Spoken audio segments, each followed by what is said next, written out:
To help you better understand the global economy of the 18th century, you have to begin and end with the operating principles of the economic system at that time, and that namely is the principles of mercantilism.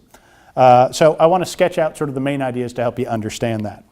Now, the principle of mercantilism was fundamentally that there was, if you will, a pie of wealth in the world, and that was all there was. You could divide it however you'd like. France could have this much, Britain could have this much, but that's all there was. And the problem was, this meant that if you wanted to gain more, if you wanted to, if you wanted to be France and gain more wealth, well, you could only do that at the expense of someone else. So, if France wanted to expand its pool of wealth to, say, this much, it could only come at the expense of Britain. Now, that's a very simple diagram, and again, simplifying mercantilism a great deal, but it's helpful to think even in this simple example because this is the type of way that ministers and kings and mercantilists thought about the world at that time. To maybe help make it a little bit clearer, what you should realize is that mercantilism saw the world as a pool of limited wealth. There was only so much wealth in the world, and that's all there was. And by extension, all trade was zero-sum. Namely, as I gave in that very simple diagram, if you want to gain, your opponent has to lose. There's no mutually beneficial trade. And because of this, because there is such a limited pool of wealth, because you are competing with your fellow Europeans, fellow Westerners, this demands government involvement. This is why governments start to set up monopolies. This is why they start to set up state-run industries. This is why they set up financial subsidies and supports to companies. The government sees the economy as far too important to be left to the individual. And this is the origin of that phrase that trade benefits the mother country. The whole goal of the economy is about growing the money necessary to benefit the European state. Now, we've already discussed some of these examples before, but I think it's best to help touch on them again in the context of mercantilism because they hopefully make a little bit more sense. Colbert in France is again one of the greatest examples of a mercantilist, not only promoting government industries, but even supporting the growth of the French Empire.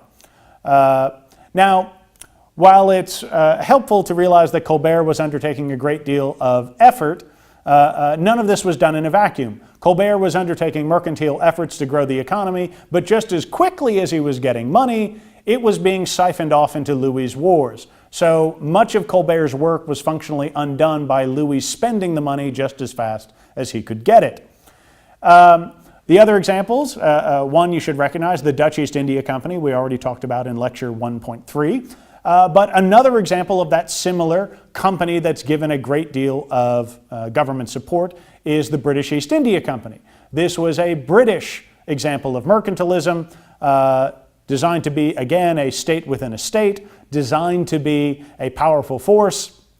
It has a military of its own, and it's there to support British interests in India.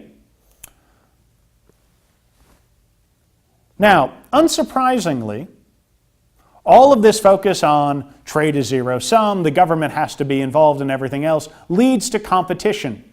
Namely, if you think there is a limited pool of wealth in the world, you naturally will start to think that the world should be competed over. And that's exactly what happens. In the New World, in the Caribbean, in Southeast Asia, excuse me, in all of those regions, Europeans are competing over for territory, for trade rights, and all the rest. This is why, for example, in Southeast Asia, you have the Dutch East India Company, why you have the British East India Company. They're competing for those land and those riches that they can acquire in that area of the world. I do want to use one small vignette, I think, to underscore how transformative this period of global trade was. And I want to do that through coffee. Now, there are various nicknames for coffee.